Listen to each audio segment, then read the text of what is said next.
చెమటలు తత్తరిల్లినా నా కృపా నిన్ను వీడదాని అభయమిచ్చితివే.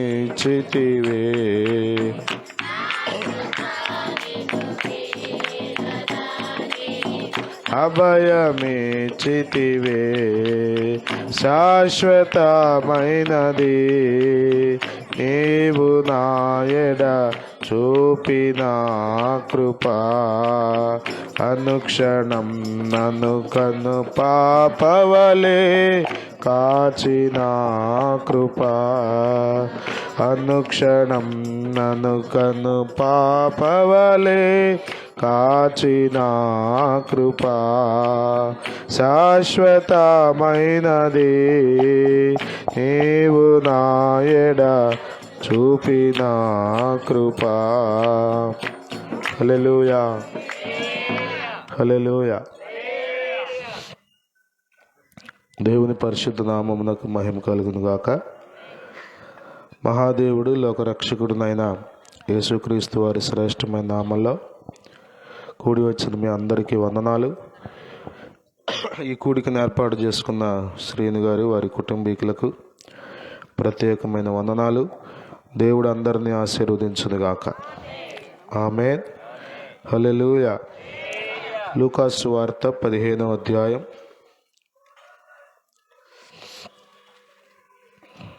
దేవుని వాక్యంలో నుండి. లూకాసు వార్త 15వ అధ్యాయం 3వ వచనం నుండి చూద్దాం. అందుకాయన వారితో ఈ ఉపమానము చెప్పెను. ప్రభువైన యేసుక్రీస్తు వారు శరీరధారిగా కృపాసత్య సంపూర్ణుడుగా భూమి మీద నివసించిన దినాల్లో ఆయా ప్రాంతాలు సంచరిస్తూ పరలోక రాజ్యాన్ని గూర్చి, దేవుని ప్రేమను గూర్చి అనేక విషయాలు ఉపమానాలుగా బోధించారు. దేవునితో మానవునికి తెగిపోయిన సంబంధాన్ని తిరిగి రీబిల్డప్ చేయడానికి, తిరిగి అనుసంధానం చేయడానికి ప్రభువైన యేసుక్రీస్తు వారు భూమి మీదకి వచ్చారు. పాపం ద్వారా మనిషి దేవునికి దూరమయ్యాడు. అవిధేయత ద్వారా పాపం ద్వారా మరణం, ఎడబాటు దేవునికి మనిషికి కలిగింది. పరిశుద్ధుడైన దేవుడు పాపి అయిన మనుష్యుడు తిరిగి కలవడం కష్టమైంది. అలాంటి సమయంలో దైవ కుమారుడు లేకపోతే దేవుడైనటువంటి ప్రభువైన యేసుక్రీస్తు వారు శరీరధారిగా కృపాసత్య సంపూర్ణుడుగా భూమి మీద మన మధ్యలో నివసించారు. ఇంచుమించు 33.5 సంవత్సరాలు జీవించి ఆయన చివరి 3.5 సంవత్సరాల కాలంలో, ఆయన జీవిత కాలంలో అనేక విషయాలు ఆయన బోధించారు. దేవునికి స్తోత్రం కలుగును గాక. అందులో ఇక్కడ ఒక ఉపమానాన్ని అక్కడున్న ప్రజలకు చెప్పారు. ఈ సందర్భం ఏమిటంటే, యేసుక్రీస్తు ప్రభువారు సుంకర్లతో, పాపులతో ఎక్కువ సమయం ఉంటున్నాడు. యేసు ప్రభు దగ్గరికి వచ్చేవాళ్ళు ఎవరంటే ఎక్కువ మంది వాళ్ళే. ఇది చూసి నీతిమంతులమని అనుకుంటున్నటువంటి, ధర్మశాస్త్రం మాకు బాగా తెలుసు అని అనుకుంటున్నటువంటి పరిసయ్యులు, శాస్త్రులు సణుక్కోవటం మొదలుపెట్టారు. ఏంటి, ఈయన పాపులతో కూర్చుంటున్నాడు, పాపుల దగ్గర ఎక్కువసేపు గడుపుతున్నాడు, కనీసం పర్లేదు సార్, పర్లేదు నేను నుంచుని చెప్తా వాక్యం, పర్లేదు తర్వాత చూద్దాం. సరే తీసుకురా, అక్కడ పెట్టు. నాకు సుధాకర్ గారికి తెలియదు మీటింగ్ ఉన్నది.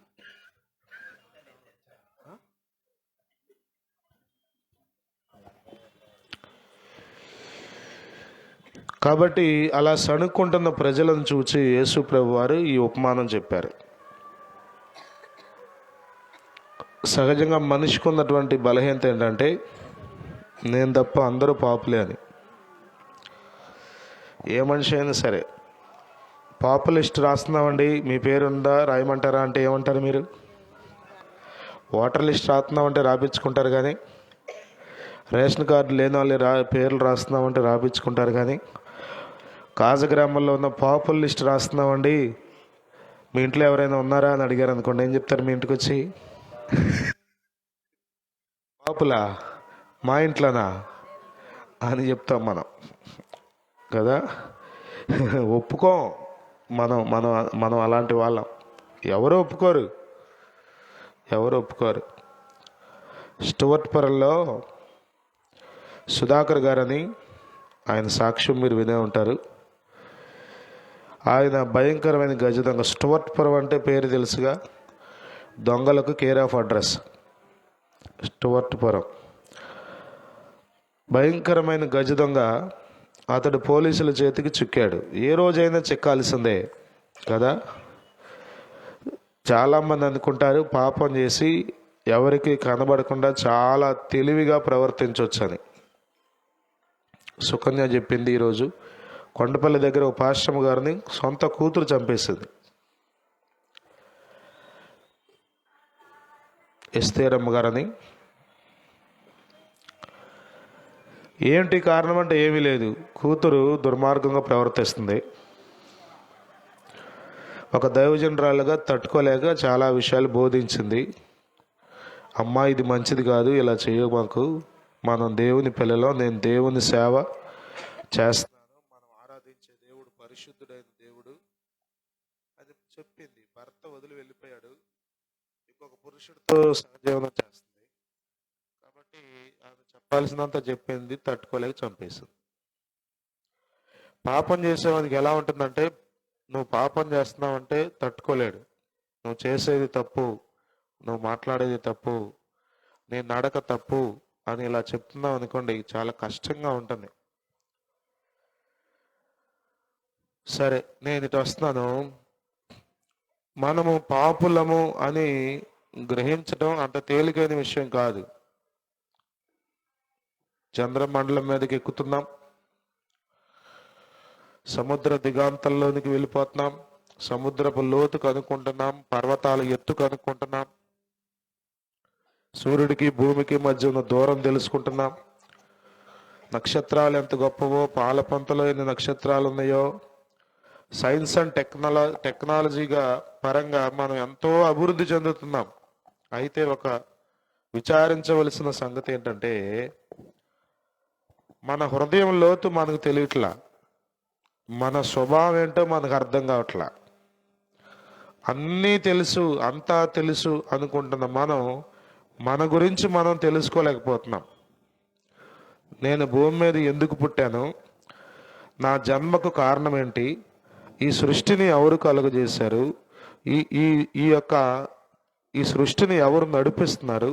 ఉదయాన్నే సూర్యుడు వస్తున్నాడు, సాయంత్రం అయితే చల్లబడిపోతుంది, చంద్రుడు వస్తున్నాడు, చెప్పండి, నక్షత్రాలు వచ్చేస్తున్నాయి. ఇవన్నీ ఎలా జరుగుతున్నాయి? ఋతువులు, క్రమాలు.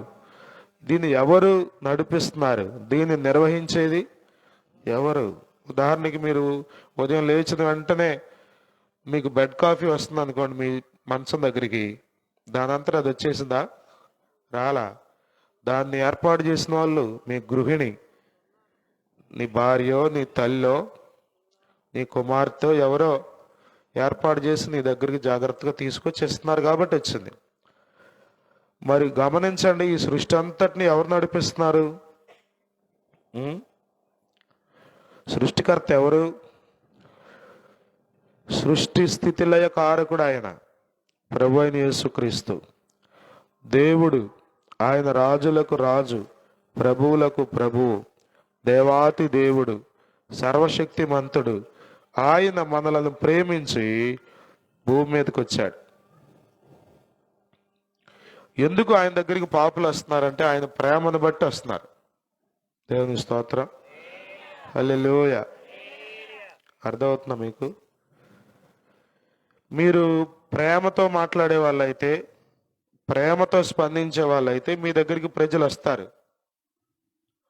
తట్టడేస్తే బుట్టడయ్యేటట్టుగా మొహం పెట్టుకుని చిర్రుబుర్రలాడుతూ ఉంటే ఎవరు వస్తారు మీ దగ్గరికి? ఎవరు రారు. యేసు ప్రభు దగ్గరికి పాపులు వస్తున్నారు. ఎందుకు వస్తున్నారు? అసలు వీళ్ళని ఎందుకు రాణిస్తున్నాడు ఆయన? అని వీళ్ళు సణుగుడం మొదలుపెట్టారు. దేవుని స్తోత్రం. హల్లెలూయా, హల్లెలూయా. అప్పుడు యేసు ప్రభు వారితో ఈ ఉపమానం చెప్తున్నాడు. ఏమిటంటే లూకాసు వార్త 15వ అధ్యాయం 4వ వచనంలో, మీలో ఏ మనుష్యునికైనను 100 గొర్రెలు కలిగి ఉండగా వాటిలో ఒకటి తప్పిపోయిన ఎడల అతడు 99 అడవిలో విడిచిపెట్టి తప్పిపోయినది దొరకు వరకు దానిని వెదక వెళ్ళడా. చూసారా, చక్కగా అర్థమయ్యేటట్లుగా. మీరు సణుక్కోవటం ఎందుకురా నాయన, చెప్తాను వినండి అని ప్రభు వారితో చెప్తున్నాడు. దేవుని స్తోత్రం.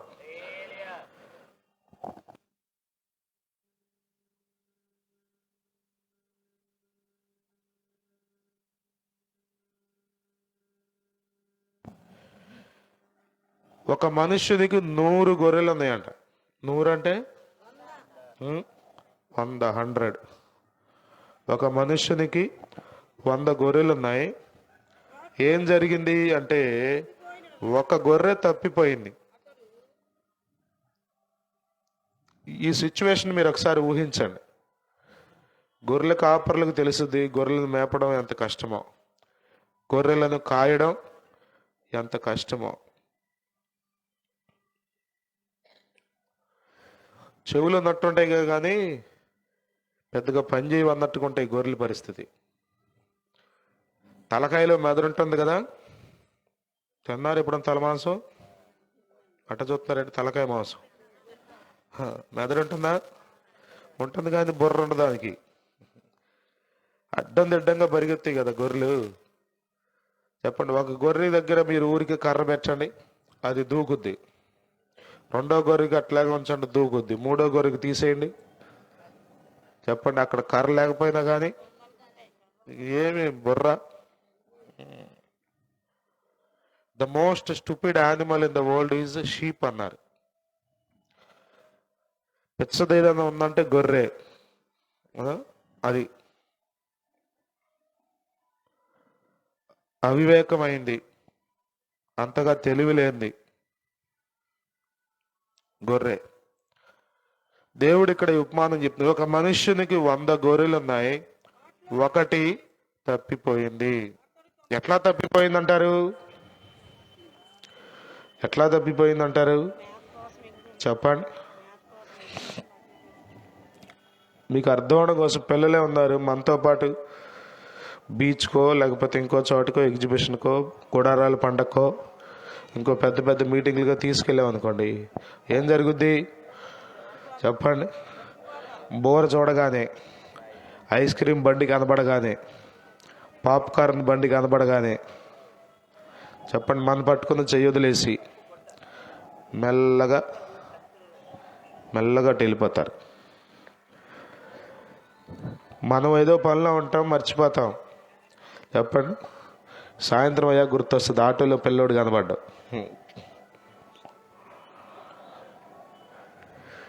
పక్కన వాళ్ళు అంటారు, ఏం పర్లేదులమ్మా, ఎక్కడికి వెళ్ళడం దొరుకుతాడని. అంత తేలికేం కాదు. బిడ్డ కనబట్టలేదంటే అంత తేలిగ్గా ఏమీ ఉండదు. మగ సభల్లో మన సువన్రాజు పాస్టర్ గారి యొక్క అన్న కూతురు, పిల్ల పేరు ఏదో పుష్ప అనుకుంటా, చల్లపల్లి ఉంటారు. మామూలుగా మీటింగే మనకు ఒత్తిడి కదా. ఆ మీటింగ్లో కొత్త గ్రౌండ్లో మీటింగ్ జరుగుతుంటే, అన్నయ్య మా అబ్బాయి కనబట్టలేదు అన్నయ్య, నెత్తి కొట్టేసుకుని గుండెలు బాధేసుకుని, ఇక మామూలు కాదు, నాన్న ఉంటాడురా, ఎక్కడికి వెళ్ళడం, ఇక్కడ ఎంతమంది ప్రజలు ఉన్నారు, తిప్పి తిప్పి కొడితే ఒక 5-6 వేల మంది ఉంటారు, ఎక్కడికి వెళ్ళండి నాన్న, ఉంటాడు నాన్న, ఎదుగుదాం లేరా, కంగారు పడమాకరా అంటే, అమ్మో నాయన మా అబ్బాయి ఏమైపోతాడు, మా ఆయన ఊరు కూడా అన్నయ్య. కృప ఏంటంటే 5 నిమిషాల్లో దొరికాడు. దొరక్క ఎక్కడికి వెళ్తాడు కానీ వాళ్ళ తాత దగ్గర ఎవరి దగ్గర ఉన్నాడు సంథింగ్ ఓ ప్లేస్లో. తప్పిపోవడం గురించి నేను మాట్లాడుతున్నా. ఒక గొర్రె తప్పిపోయింది. ఇప్పుడు ఈ కాపరి లేకపోతే ఈ యజమానుడు ఉన్నాడే, ఈ గొర్రెలకు యజమానుడు, ఇతడంట మిగిలిన 99 గొర్రెలు తనతో ఉన్నాయి. వాటిని అడవిలో విడిచిపెట్టి తప్పిపోయినది దొరకు వరకు దానిని వెదక వెళ్ళడా. చూడండి ఇది మాట. 100 గొర్రెల్లో ఎన్ని తప్పిపోయినాయి? ఒకటే. తనతో పాటు ఎన్ని ఉన్నాయి? 99 ఉన్నాయి. 99 ఎక్కువ, ఒకటి ఎక్కువ? Which is majority? Is it 99 or 1? 99 ఒకటా? ఎప్సిబా వింటున్నావు? 99 మెజారిటీనా, ఒకటి మెజారిటీనా? 99. కానీ ఇప్పుడు ఏం చేస్తాడంట? 99 విడిచిపెట్టి తప్పిపోయినది దొరకే వరకు దానిని వెదక వెళ్ళడా. దేవుని స్తోత్రం. వాళ్ళు సణుక్కోవడం ఏంటి? ఈయన ఉపమానం చెప్పడం ఏంటి? పాపులు, సుంకర్లు ఈయన దగ్గరికి వస్తుంటే వాళ్ళని రానిస్తాడేంటి? నేను పరిశుద్ధుని అంటున్నాడు కదా, నేను దేవుణ్ణి అంటున్నాడు కదా. అలాంటి ఈయన పాపులను తన దగ్గరికి రానిస్తాడేంటి? యేసు ప్రభు పాపులతో కలిసి భోజనం చేశాడు, కానీ పాపులతో కలిసి పాపం చేయలా. అర్థమవుతుందా మీకు? నేను నా బుక్లో రాసుకున్న ఈ మాట చాలా ఆశీర్వాదకరమైన మాట ఇది. యేసు ప్రభు పాపులతో కలిసి భోజనం చేశాడు. చాలాసార్లు, చాలా సందర్భాల్లో పరిసయ్యులు, శాస్త్రులు దీని విషయంలో సణుక్కున్నారు. చాలా భయంకరంగా సణుక్కున్నారు. కానీ ఆయన పాపం చేయలేదు కదా. ఏం చేశాడు? ఆయన భోజనం చేశాడు. యేసు ప్రభు ఎవరంటే పాపులకు స్నేహితుడు. దేవుని స్తోత్రం. అట్లాని వాళ్ళతో కలిసి పాపం చేయడు ఆయన, వారిని రక్షించటం కోసం కదా. తప్పిపోయిన ఈ గొర్రె వెతుకుతాడంట. ఎంతవరకు వెతుకుతాడు? ఆ మాటను చూసారా? తప్పిపోయినది దొరకు వరకు. దేవుని స్తోత్రం. హల్లెలూయా. సహజంగా చూడండి, మా 3 పిల్లలు ఉన్నారు కదా, నేను ఎక్కువసార్లు ప్రార్థన చేసేది ప్రహర్షిత్ కొరకు. అంటే వీళ్ళిద్దరు కొంచెం తెలివిగా ఉంటారు. ప్రహర్షిత్ కొంచెం అవివేకంగాను, అవిధేయుడుగాను కనబడతాడు. వచ్చేయమ్మ, ఇక్కడికి వచ్చి కూర్చోండి, రండి, దారి ఉన్నాను.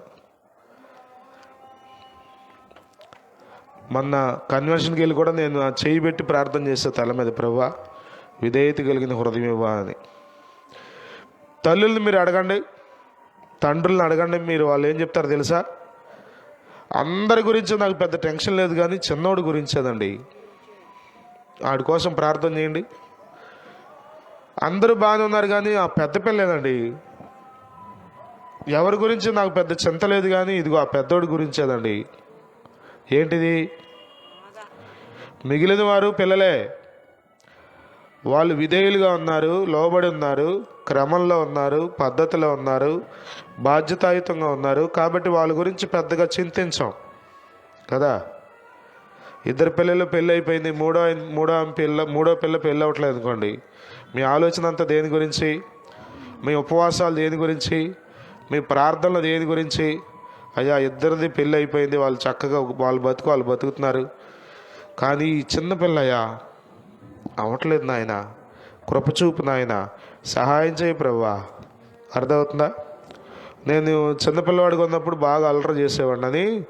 మా ఇంటికి ఏ పాస్ట్ గారు వచ్చినా మా అమ్మ చెప్పే మాట ఏంటంటే, అయ్యా కరుణ కొరకు ప్రార్థన చేయండి, అయ్యా కరుణ కోసం ప్రార్థన చేయండి అయ్యా. ఎందుకోసం? కొంచెం గాడి తప్పినట్టుగా కనబడుతున్నాం, ఇంకా పూర్తిగా తొలగిపోతే ఏమైపోతాడో.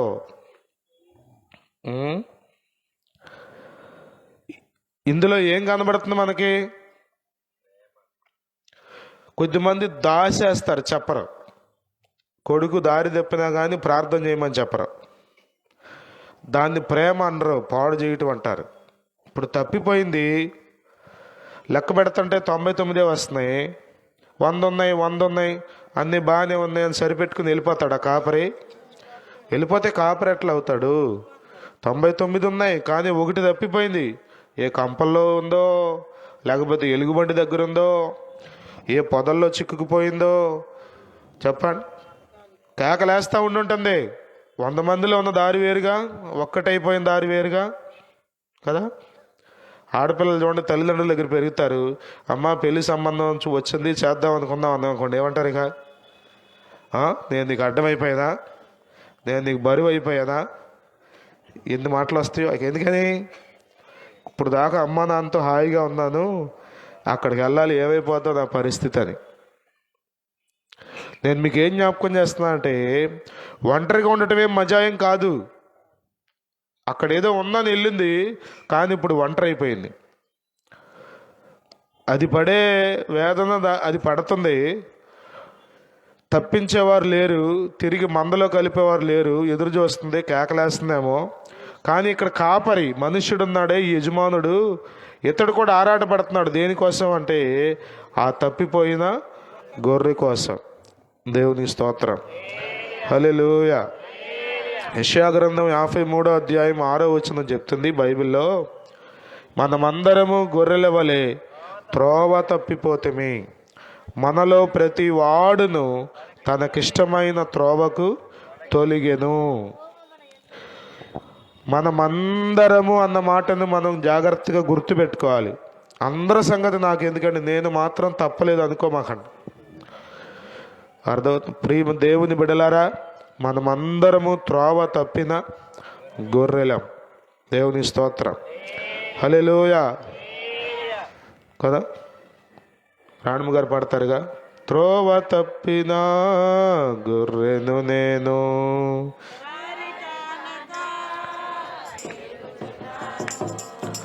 త్రోవ తప్పిన గొర్రెను నేను, దారి కానక తిరుగుచున్నాను, కరుణించుమా యేసు కాపాడుమా, నీ తట్టు కనులెత్తుచున్నాను, యేసు నీ తట్టు కనులెత్తు, కరుణించుమా యేసు కాపాడుమా, నీ తట్టు కనులెత్తుచున్నాను, యేసు నీ తట్టు. ఆకాశమందున్న ఆసీనుడా, నీ తట్టు కనులెత్తుచున్నాను, నేను నీ తట్టు కనులెత్తు. పాప ఊబిలో పడియున్నాను, లేవనెత్తుమా శుద్ధి చేయుమా, పాప ఊబిలో పడియున్నాను, శుద్ధి చేయుమా, కరుణించుమా యేసు కాపాడుమా, నీ తట్టు కనులెత్తుచున్నాను, యేసు నీ తట్టు కనులెత్తు, కరుణించుమా యేసు కాపాడుమా, నీ తట్టు కనులెత్తుచున్నాను, యేసు నీ తట్టు. హల్లెలూయా. మనమందరము తప్పిపోయాం. అంతనే బాగానే ఉన్నాం అనుకుంటాం, మనం సమర్థించుకోవడం కోసం కదా. ఏమండి, బాగున్నారా? బాగానే ఉన్నామండి అని ఒక ప్లాస్టిక్ నవ్వుతాం తెచ్చిపెట్టుకుని. కొంచెం లోతుకెళ్ళి అడిగితే అప్పుడు హృదయంలో ఉందండి వస్తాయి ఒక్కొక్కటి. ఏంటమ్మా ఎంత బాధ పెట్టుకుని మరి బాగానే ఉన్నామండి? బాగానే ఉన్నాం అనుకుంటాం కదా. ఒక దైవజనుడు అన్నాడు, ఇస్త్రీ చేసిన మా బట్టల వెనకాల చిరిగిపోయిన బందీలు ఉంటాయి అన్నాడు. మన హృదయం ఎంత నలిగిపోయిందో మనకు తెలుసు, మనం ఎంత వేదన పడుతున్నామో మనకు తెలుసు. బయటికి మాత్రం ఎవ్వరికి తెలియకుండా యేసు రక్తమే జయం. మనమందరము గొర్రెల వలె త్రోవ తప్పిపోతుమే. మనలో ప్రతి వాడును తనకిష్టమైన త్రోవకు, ఇది ఇప్పుడు సమస్య. నీకేది నచ్చితే అది చేసే అవకాశం, స్వేచ్ఛ, స్వాతంత్రం దేవుడు ప్రతి మనిషికి ఇచ్చాడు. తద్వారా మనిషి ఎవరికి ఇష్టం వచ్చిందో వాళ్ళు చేస్తున్నారు. ఒకడంటాడు దేవుడు లేడంటాడు, ఒకడంటాడు అంతా దేవుడే అంటాడు. ఎవరిష్టం వాళ్ళది. దేవుడు లేడు అనేవాడిని ఒక దెబ్బ వేసేస్తే దేవుడు ఏమైపోతాడు? వాడైపోతాడు. అందరూ దేవుళ్ళు అనే వాళ్ళని కూడా దెబ్బ వేసేసాడు అనుకోండి, దేవుడు అయిపోతాడు. ప్రభు ఏం చేస్తున్నాడంటే పనిష్ చేయడానికి పరిగెత్తట్లప్పుడు 99 వదిలిపెట్టి ఈ ఒక్కదాని కోసం ఎందుకు వెళ్ళాడు? Not to punish that sheep. ఆ గొర్రెను శిక్షించడం కొరకు కాదు. అర్థమవుతుందా మీకు? గొర్రెను శిక్షించడం కొరకు కాదు. ఆ గొర్రెను వెతుక్కుంటూ ఎందుకు వెళ్తున్నాడంటే దాని మీద ఉన్న ప్రేమతో. దేవునికి స్తోత్రం, హల్లెలూయా. ఎంతవరకు వెతుకుతాడు అంటే అది దొరికే వరకు వెతుకుతాడంట. హల్లెలూయా, హల్లెలూయా. ప్రభు ఎందుకు ఈ భూమి మీదకి వచ్చాడంటే నశించిపోయినా లేకపోతే దారి తప్పిపోయినా మనలను వెదకి రక్షించడానికి, తిరిగి దేవునితో దేవుని రాజ్యంలో అనుసంధానం చేయడం కొరకు, రీకనెక్ట్ చేయడం కొరకు ప్రభు వెదుగుతున్న రాత్రి. హల్లెలూయా, హల్లెలూయా. దారి తప్పిన నన్ను నీవు వెదకి వచ్చి రక్షించితివి. దారి తప్పిన నన్ను నీవు వెదకి వచ్చి నిత్య జీవమునిచ్చిన దేవా, నిత్య జీవం ఇచ్చిన దేవా, నీవేన మంచి కాపరివి, నీవేన మంచి కాపరివి, నీవేన మంచి కాపరివి, నీవేన మంచి కాపరివి. ఓ ప్రభువా, ఓ ప్రభువా, ఓ ప్రభు, ఓ ప్రభువా, నీవేన మంచి కాపరి, నీవేన మంచి కాపరివి, నీవేన మంచి కాపరివి, నీవేన మంచి కాపరివి. నీవు ప్రేమించిన గొర్రెలన్నిటినీ ఎల్లప్పుడూ చేయి విడువక. పాడండి చప్పట్లు కొడుతూ. ఎల్లప్పుడూ చేయి విడువక, అంతము వరకు కాపాడు దేవా, అంతము కాపాడు దేవా, నీవేన మంచి కాపరివి. యేసయ్యా, నీవేన మంచి కాపరివి, నీవేన మంచి కాపరివి, నీవేన మంచి కాపరివి, నీవేన మంచి కాపరివి, నీవేన మంచి కాపరివి, నీవేన మంచి, నీవేన మంచి కాపరివి, నీవేన మంచి కాపరివి. హల్లెలూయా, హల్లెలూయా. నిన్ను వెదుగుచున్న రాత్రి ఆయన. హల్లెలూయా, హల్లెలూయా. సహజం కూడా దైవజనులు కూడా విశ్వాసులు కూడా ఏమడుగుతారు? మీ ఇంట్లో అందరూ రక్షణ పొందారు అనుకోండి, ఇంకెవరైనా ఒక్కరు రక్షణ పొందలేదు అనుకోండి, మందిరపు అనుభవం, ప్రార్థించే అనుభవం, వాక్యపు అనుభవం, దేవుని బిడ్డల సహవాసం ఇలాంటివి లేవనుకోండి, దైవజనులు ఏమడుగుతారు చెప్పండి? అదే కదా అడిగేది. ఏమ్మా మీరందరూ వస్తున్నారు, ఆయన కూడా తీసుకురండి. ఇగో ఆయన వస్తున్నాడు, మీరు కూడా రమ్మా, ఆమెను కూడా తీసుకురండి. ఎందుకొరకు? దేవుని వాక్యం సెలవిస్తుంది, ఏ ఒక్కరూ నశించడం ఆయనకి ఇష్టం లేదు. దేవుని స్తోత్రం కలుగును గాక. హల్లెలూయా. 99 ఉన్నాయిలే, చాలులే, ఒకటి పోతే పోయిందిలే అనుకునేవాడు కాదు మన కాపరి. ఆయన మంచి కాపరి, గొర్రెల కొరకు ప్రాణం పెట్టే కాపరి, గొర్రెల కొరకు సర్వస్వం దారబోసే కాపరి. హల్లెలూయా, హల్లెలూయా. ఇక అంటున్నాడు, 99 గొర్రెలను విడిచిపెట్టి ఎక్కడంటే అడవిలో. చూసారా? దయ్యలేని వాడు అంటారా? పుష్ప విలాపం అని ఒక ఆయన మంచి కవిత రాశాడు, చదివి ఉంటారు మీరు చదువుకున్న రోజుల్లో. దయలేని వారు మీ ఆడవారని, అంటే పువ్వు ఏడుస్తూ పాడినట్టుగా. ఆ పువ్వు కోసేటప్పుడు అది పడే బాధ, పువ్వులో ఉండి ఆయన మాట్లాడినట్టుగా, పువ్వే మాట్లాడినట్లుగా కదా. దయలేని వారు మీ ఆడవారు అంటూ పుష్ప విలాపంలో ఉంటుంది. దయలేని వాడా ఈ కాపరి అంటే?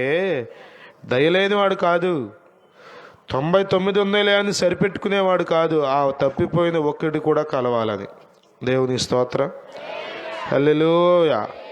చాలామంది భయం ఏంటంటే, చాలేదా ఎంతమంది మీకు, మళ్ళీ ఏంటి, మళ్ళా మైకెట్టి మళ్ళా వాక్యం అంటే? ఇంకా గొర్రెలు రక్షించబడవలసినవి, దారి తప్పిన గొర్రెలు ఇంకా ఉన్నాయి.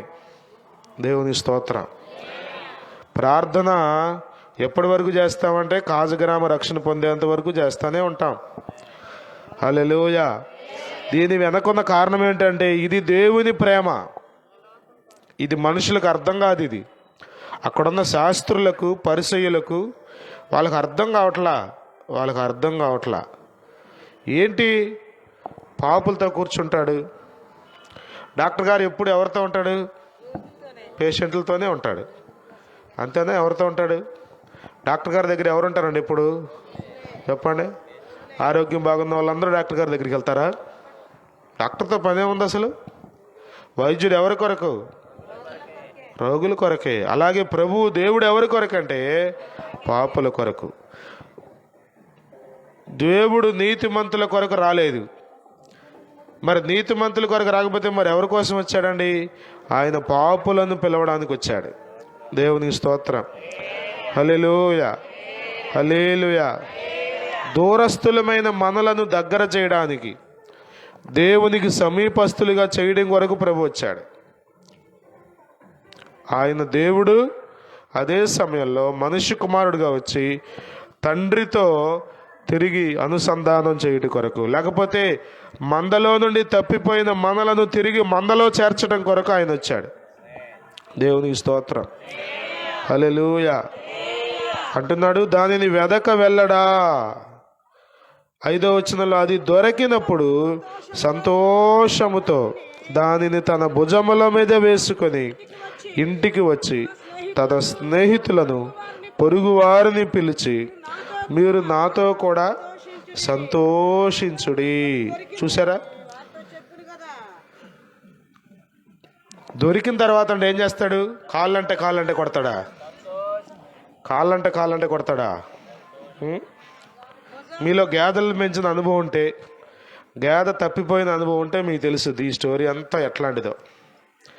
మీరు గేదెలను పెంచితే ఎప్పుడైనా పొలానికి తోలికెళ్ళి మీరు ఏదైనా పనిలో ఉండో, నిద్రపోయో, పక్కన ఆంటీతో డ్వాక్రా మీటింగ్ ఇట్టో గేదె కనుక పోతే అప్పుడు పడిన వేదన, అదే సమయంలో అది దొరికిన తర్వాత వచ్చిన సంతోషం తెలిస్తే మీకు ఈ స్టోరీ చక్కగా అర్థమవుతుంది. ఎక్స్పీరియన్స్ కదా, చక్కగా అర్థమైపోతుంది. గేదే కదా పోతే పోయింది అనుకుంటారా మీరు? చెప్పరండి, అనుకుంటారా? కోడి పిల్లే కదా పోతే పోయింది, 10 పిల్లలు ఉన్నాయి అనుకుంటారా? ఆ గద్దెత్తుకి వెళ్ళిపోయిన కోడిపిల్ల గురించే ఆలోచన. వీళ్ళనంతవరకు ప్రయత్నం చేస్తాం, తాడి చెట్టు ఎక్కలేం కాబట్టి ఇక వదిలేస్తాం. కానీ లేకపోతే ఏం చేస్తాం, దాని వెనకాల పరుగులు తెస్తాం. దేవుని స్తోత్రం. ఇది కామన్, ఇందులో పెద్ద కొత్త ఏమీ లేదు. ఇది ప్రేమ. దేవుని స్తోత్రం. హల్లెలూయా. అది పెరుగుతుంది, పెద్ద అవుతుంది, దాఖలకు వస్తుంది, అది మామూలే. కానీ చిన్నపిల్లగా గద్దెత్తుకుపోతున్నప్పుడు తల్లి, ఆ కోడి తల్లి ఎలా అయితే తప్పిస్తుందో యజమానుడు కూడా తప్పిస్తాడు కదా. 10 కోడి పిల్లల్లో ఒకటి తప్పిపోతే బాధపడవా చెప్పండి. బాధపడనోడు ఎవడంటే పక్కింటోడు. వాడికి ఎందుకు ఉంటుంది బాధ? దరిద్రం వదిలిపోయింది, సత్తన్న ఓ కిచకిచమంట వచ్చి రోత చేసి పెడుతున్నాయి. తినేదే వాళ్ళు, రోతంతానే మాకు. పక్కింటోడికి బాధ ఎందుకు ఉంటుంది? మనకుంటుంది బాధ. జీతగాడికి ఎందుకు ఉంటుంది బాధ చెప్పండి? కాపరి. మనం ఆయన గొర్రెలం. 100వ కీర్తన 3వ వచనంలో అంటాడు, యెహోవాయే దేవుడని తెలుసుకొనుడి. చదవండి, 100వ కీర్తన 3వ వచనం. యెహోవాయే దేవుడని తెలుసుకొనుడి, ఆయనే మనలను పుట్టించెను, మనము ఆయన వారము, మనము ఆయన ప్రజలము, ఆయన మేపెడి గొర్రెలము. హల్లెలూయా. మనము ఆయన వారము, ఆయన మేపెడి గొర్రెలము. ప్రియమైన మనుషుడా, నీవు దేవుని వాడవు, నీవు దేవుని సృష్టివి. దేవుడు నిన్ను కలుగజేశాడు. దేవుని స్తోత్రం కదా. చిన్న కణం అండి, శుక్ర కణం. అండాశయంలో ఉన్న అండంతో కలిస్తే అది పిండంగా మారి చెప్పండి 206 ఎముకలు, గుండె, దానిలో 4 గదులు, ద్విపత్ర కవాటం, త్రిపత్ర కవాటం, ఇలాంటి ద్వారాలు, నరాలు, కండరాలు, చర్మం, మాంసం, అవయవాలు, వీటన్నిటిని పొదిగించింది ఎవరు అనుకున్నావు కదా. ఈ మధ్యకాలంలో స్కానింగ్లు వచ్చినాయి, తీసి బేబీ హార్ట్ బీట్ సరిగ్గా లేదండి. సుకన్యకి ఎవరో చెప్పారు, అమ్మాయికా అబ్బాయికా, శామ్యుల్కా చెప్పారు, హార్ట్ బీట్ లేదు, కష్టం అని. ఎట్లా ఉంటుంది ఇప్పుడు తెలిసింది, మరి అప్పుడు స్కానింగ్లు వచ్చాక తెలుస్తుందండి లోపల ఏం జరుగుతుందో, బేబీ ఎలా ఉందో, అది ఇది ఏదో చెప్తున్నారు ఇప్పుడు. కానీ టెక్నాలజీ లేకముందు చెప్పండి ఎవరు చెప్పారు? మంత్రసాని వచ్చి ప్రసవం చేయటమే కదా, అంతకుమించి ఏమున్నాయి అప్పుడు? తల్లి గర్భములో పిండంగా ఉన్నప్పుడు నీ ఎముకలు రూపించిన వారెవరు? తల్లి గర్భములో పిండంగా ఉన్నప్పుడు నీకు అవయవాలు ఇచ్చిన వారెవరు? చూలాలి గర్భమందు ఎముకలు ఏ రీతిగా ఎదుగునో, ప్రసంగి గ్రంథం 11వ అధ్యాయంలో ఉంటుంది ఆ మాట. చూలాలి గర్భమందు ఎముకలు ఏ రీతిగా ఎదుగునో నీకు తెలుసా? మీకు ఊరకే అర్థం అవడం కోసం చెప్తాను. ఒక విత్తనం వేసి ఊరకే దాని ముందు అట్లా కూర్చోండి, మీరు నిద్రపోకుండా ఎట్లా పెరుగుతుందో చూడండి. మీరు అట్లా పెరిగిపోతూ ఉంటుంది. మొలకు వస్తుంది తెల్లగా కదా, వస్తుందా? తెల్లగా మొలకు వస్తుంది, పెరుగుతూ ఉంటుంది. అటొకటి ఇటొకటి 2 ఆకులు వస్తాయి, మళ్ళీ ఇంకా ఆకులు వస్తాయి. మీరు అట్లా చూస్తూనే ఉండండి చాలు. మన చర్చి దగ్గర మునగ మొక్క ఉందిగా, చచ్చిపోయిందని బాధపడ్డా నేను. ఈ మధ్యకాలంలో చూస్తుంటే అక్కడక్కడ పచ్చగా చిగురు వస్తుంటే దేవుని స్తోత్రం అనుకున్నా. ఎలా వస్తుంది చెప్పండి? ఇది అందులో జీవం పెట్టాడు దేవుడు. జీవం ఉందంటే ఆటోమేటిక్ ఏమవుతుంది? ఎదుగుతుంది, ఎదుగుతుంది, ఎదుగుతుంది. మనము మనంతట మనమే కలగల. అమ్మ మన గర్భంలో మోసింది 9 నెలలు, కంది, ప్రయాసపడింది, పెంచింది, తండ్రి బాధ్యత తీసుకుని పోషించాడు. కానీ నీ జన్మకు కారణం దేవుడు.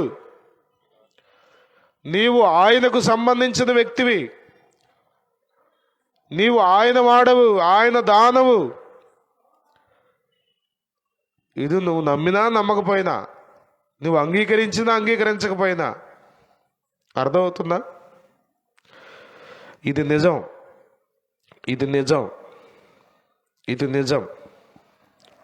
ప్రియులారా, మనం ఆయన వారం. మనం తప్పిపోతే చెప్పండి, దేవుడు సంతోషించేవాడు కాదు. ఒక మనిషి నశించి నరకానికి వెళ్ళిపోతుంటే దేవుడు ఆనందించేవాడు కాదు. యెహెజ్కేలు గ్రంథంలో మనం చదువుతాం, దుష్టుడు తన దుష్టత్వంలో చనిపోవుటను బట్టి నేను ఆనందించను. ఒక వ్యక్తి దారి తొలగిపోయి దేవుని ఆజ్ఞను మీరి ఇష్టానుసారంగా ప్రవర్తించి దుష్టత్వంలో చనిపోతే దేవుడు ఆనందించేవాడు కాదు. ఆనందిస్తే ఆయన దేవుడే కాదు. చదువుతారా మాట?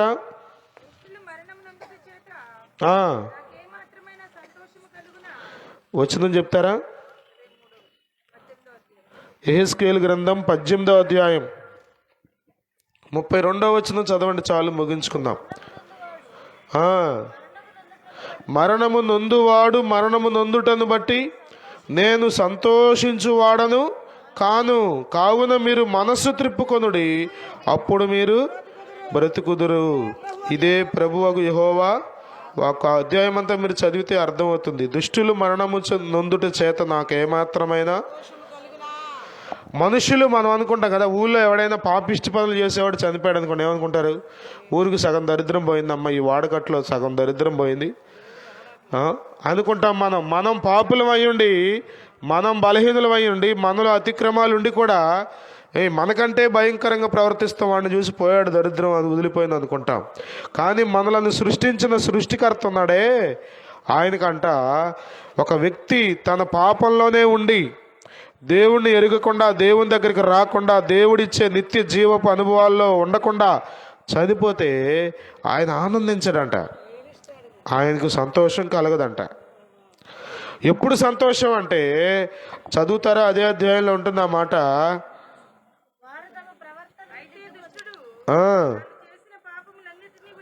విడిచి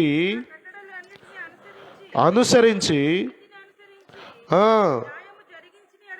జరిగించిన ఎడల మరణమునందడు.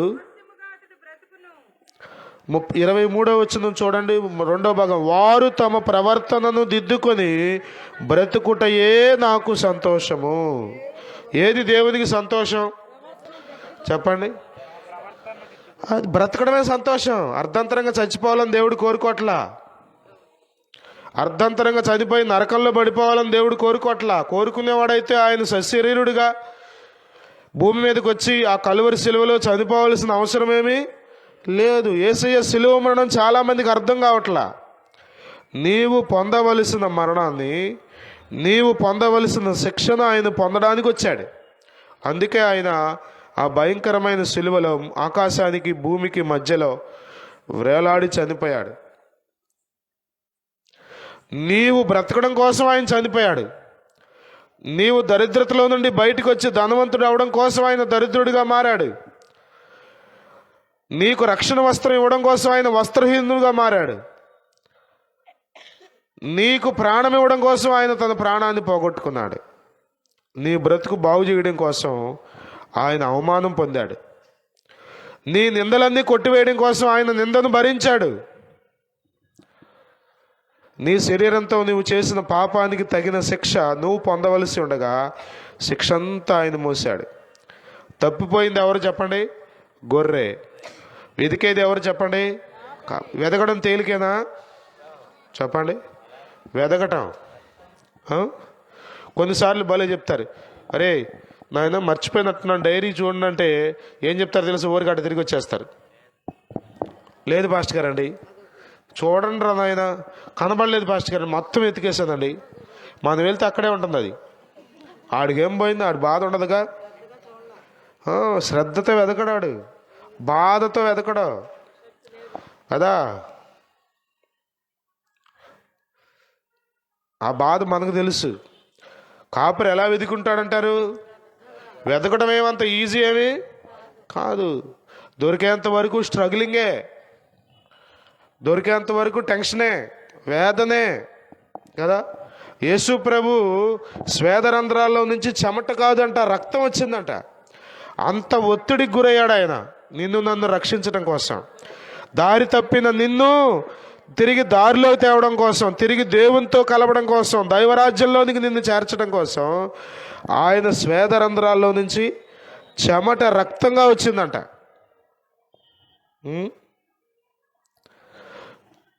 అంత తేలిగ్గా నిన్ను రక్షించాలి ఆయన. ఎంతో ప్రయాసపడ్డాడు. నీ శాపాన్ని ఆయన మోసాడు, నీ శిక్షణ ఆయన తీసుకున్నాడు. నిన్ను రక్షించడానికి ఆయన వెదుగుతున్నాడు. అంటున్నాడు, అది దొరికినప్పుడు ఎలా ఉంటుందంట చెప్పండి? సంతోషముతో దానిని భుజముల మీద వేసుకొని. మన వాళ్ళు ఎట్టేస్తారుగా యేసు ప్రభు ఫోటో. మరి వాళ్ళు ఎప్పుడు చూసారో? ఎట్లా వేస్తారు? యేసు ప్రభు ఫోటో పెట్టి భుజాల మీద ఏముంటుంది? గొర్రె. గొర్రె పిల్లని మోయడం కష్టమా తేలిక?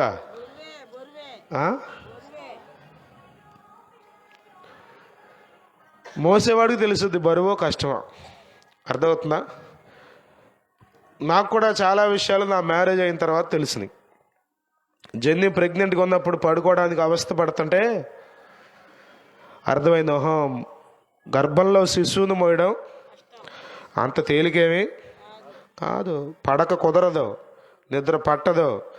కొన్నిసార్లు మనం అట్లా పడుకుంటే మనకు బాగానే ఉంటుంది, కానీ లోపల ఉన్న శిశువుకు ప్రమాదం. అందుకని ఏం చేస్తుంది తల్లి? చెప్పరేంటమ్మా? మోయడం అంత తేలికేం కాదు. ఊరికే పురుషులు ఏమన్నా ఊరికి ఒక మాట మానేస్తారు కానీ మోయడం. అందుకనే దేవుడు తల్లితో పోల్చుకున్నాడు ఆయన. తల్లి తన బిడ్డలను మరచినా నేను మరువాలేనంటివే. తల్లి తన బిడ్డలను మరచినా నేను మరువాలేనంటివే. నీదు ముఖ కాంతియే ఆదరించెనులే. హల్లెలూయా. మోయడం తేలికేం కాదు. ఎవడికన్నమన్నాడు నిన్ను? భలే డైలాగ్ చెప్తున్నావు యవనస్తుడా. నిన్ను అడిగి కంటారా? నిన్ను అడిగి పెంచుతారా? డైలాగ్ చెప్పటానికి బాగానే ఉంది, కానీ అంత తేలికేం పెరగల. నువ్వు తేలిగ్గేం పెరగల. జెన్నీ నాతో అంది, ఈ వారం రోజులు మనం ఎక్కడికి వెళ్ళట్లేదు, పిల్లల్ని మవ్వ హాస్టల్లో వేస్తే వాళ్ళకి అసలు తెలుసుద్ది అంది.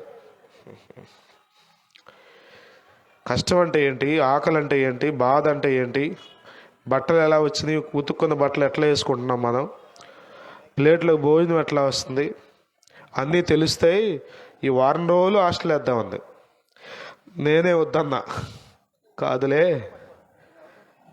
కృప చూపుతాడులే దేవుడు, సహాయం చేస్తాడులే అన్న. తేలిగ్గా పెరిగిపోతారా పిల్లలు? చెప్పండి. కోడి పిల్ల కోడి ఎట్ట అవుద్ది? ఊరక అయిపోద్దా? గొర్రె పిల్ల గొర్రె ఎట్ట అవుద్ది? ఎట్లా ఊరకే అవుద్దా?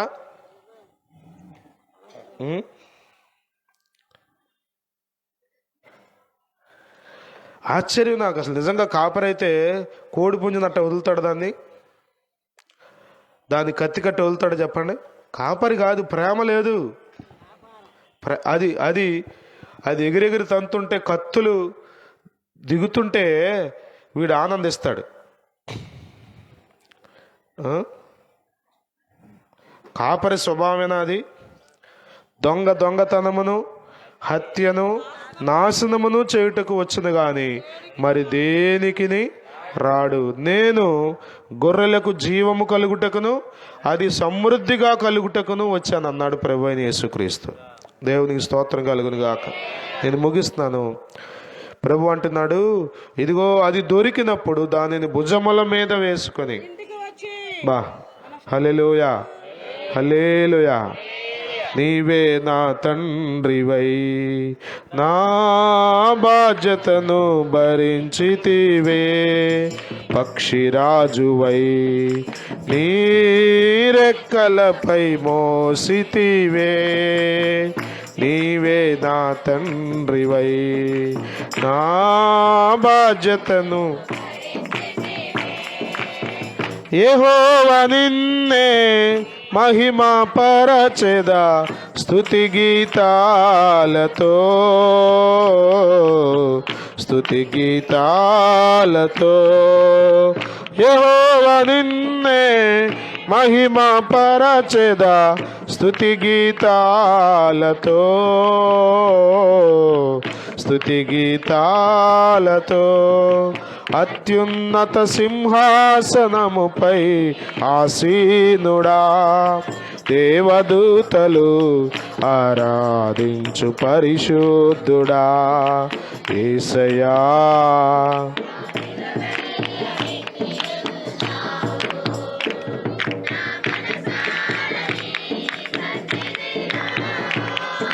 సాగిలపడి నమస్కారం సాగిలపడి నమస్కారము చేసి హల్లెలూయా. ప్రభు ఎన్ని మోస్తున్నాడు కదా, ఎన్నిసార్లు తప్పిపోతున్నావు కదా, ఎన్నిసార్లు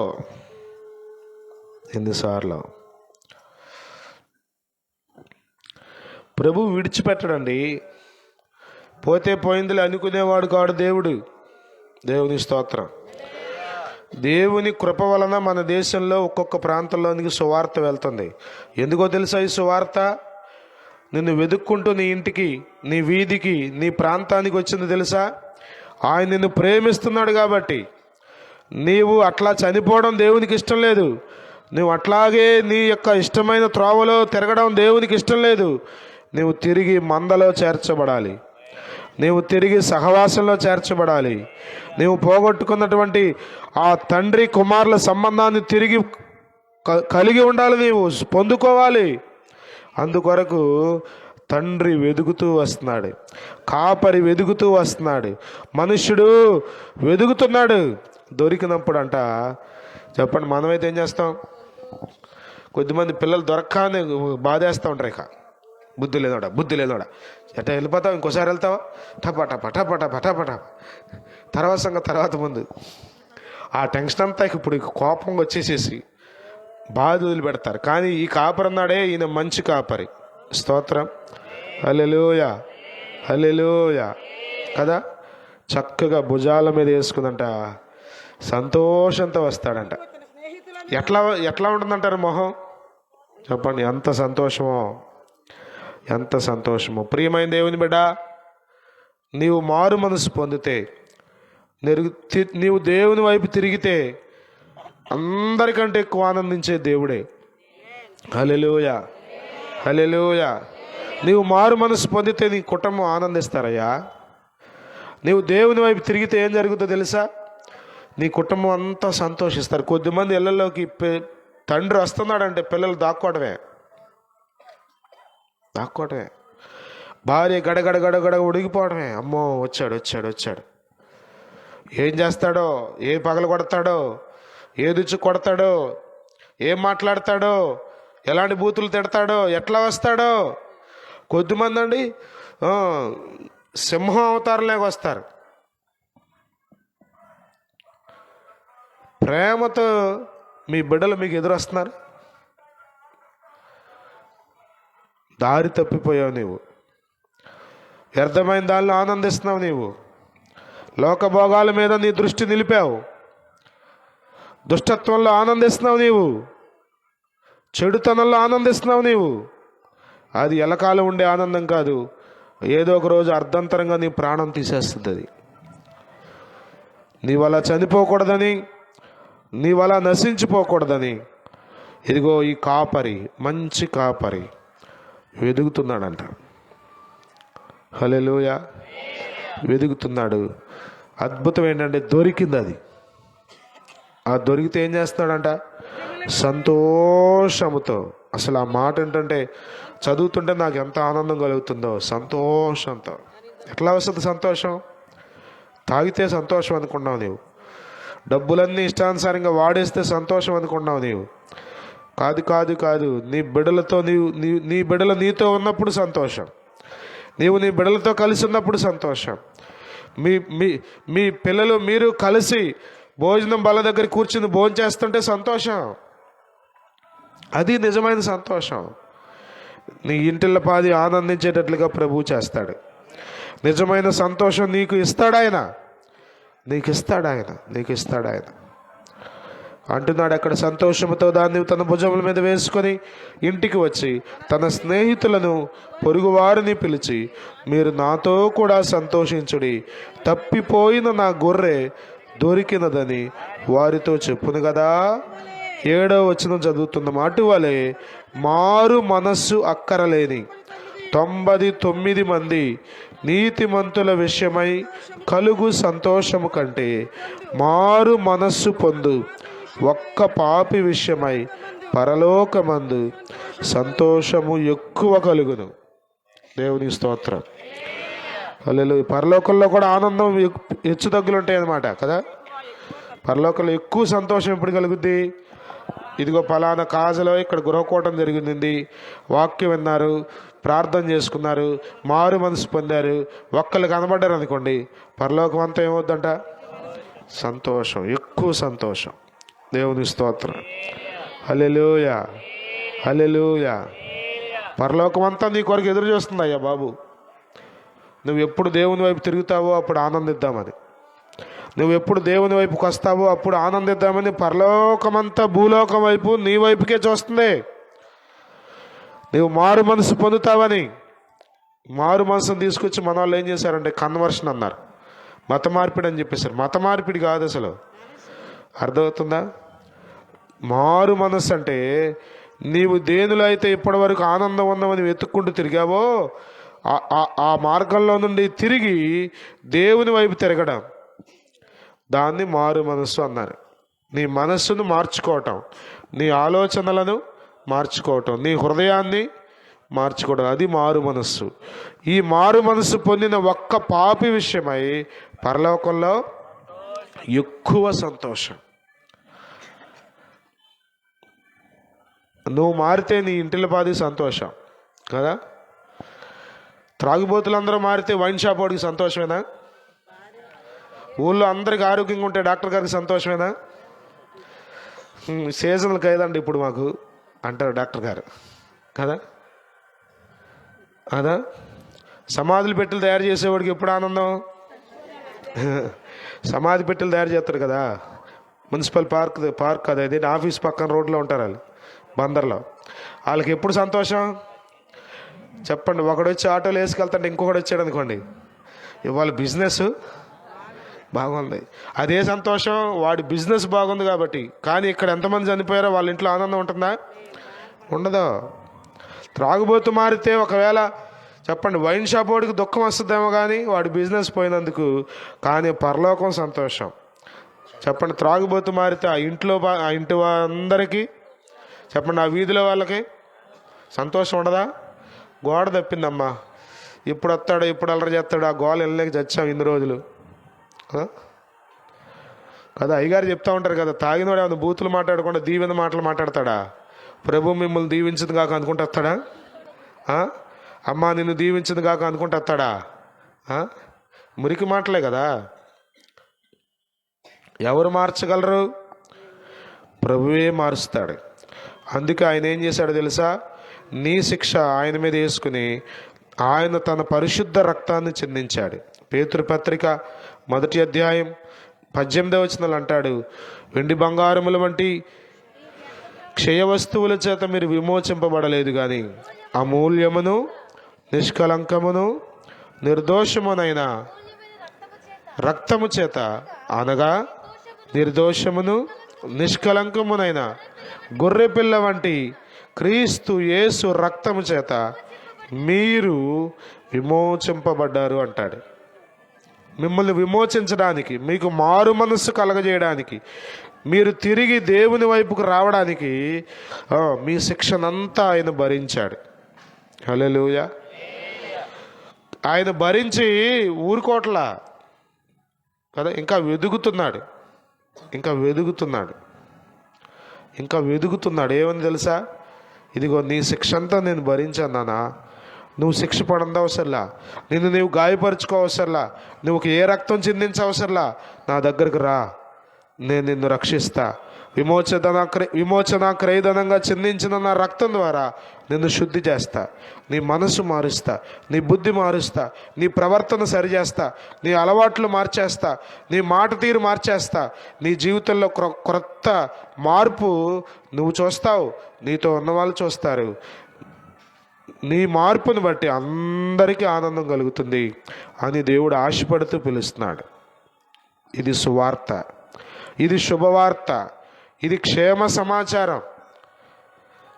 బాధాకరమైన విషయం ఏంటంటే దీన్ని నమ్మట్లా మనుషులు, దీనికి ఇష్టపట్ల. అసలు వాక్యం చెప్తున్నామండి, మైక్ పెడుతున్నామంటే కంగారు పడిపోయే వాళ్ళు ఉన్నారు. కానీ ఇష్టానుసారమైన పిచ్చి పాటలు పాడుతుంటే ఈ పాటల వలన ఎవరికి ఉపయోగం? ఈ పాటలని ఎవడు బాగుపడతాడు? ఈ పాటలని ఎవని బిడ్డ ఎట్లా బాగుపడతాడు? ఎట్లా తన భార్యతో సంతోషంగా ఉండగలుగుతాడు అనేది ఆలోచన లేదు. దేవుని వాక్యం సత్యం.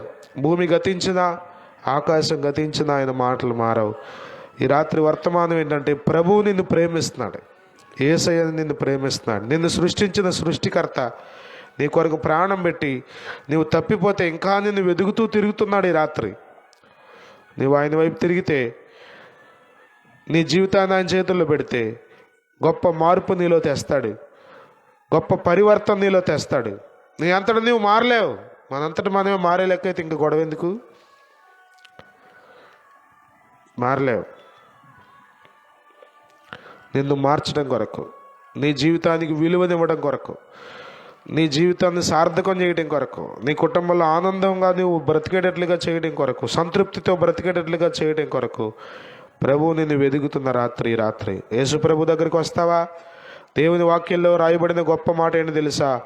ఆయన తన యొద్దకు వచ్చు వారిని ఎంత మాత్రము త్రోసివేయడు. నువ్వు ఎంత ఘోర పాపివైనా సరే, ఎంత ఘోర దుష్టత్వంలో దుర్నీతి బంధకాల్లో కూరిగిపోయినా సరే, నీవు ఆయన ఒక మాట పిలిస్తే చాలు, యేసయ్యా అంటే చాలు, నీ దగ్గరికి వచ్చి ప్రతి బంధకాన్ని తెగనరికి జిగటగల దొంగ ఊబిలో నుండి నిన్ను పైకి లేవనెత్తి క్రీస్తు అనే బండ మీద నీ పాదాలు నిలబెట్టి నీ నోట క్రొత్త పాట పెడతాడు ఆయన.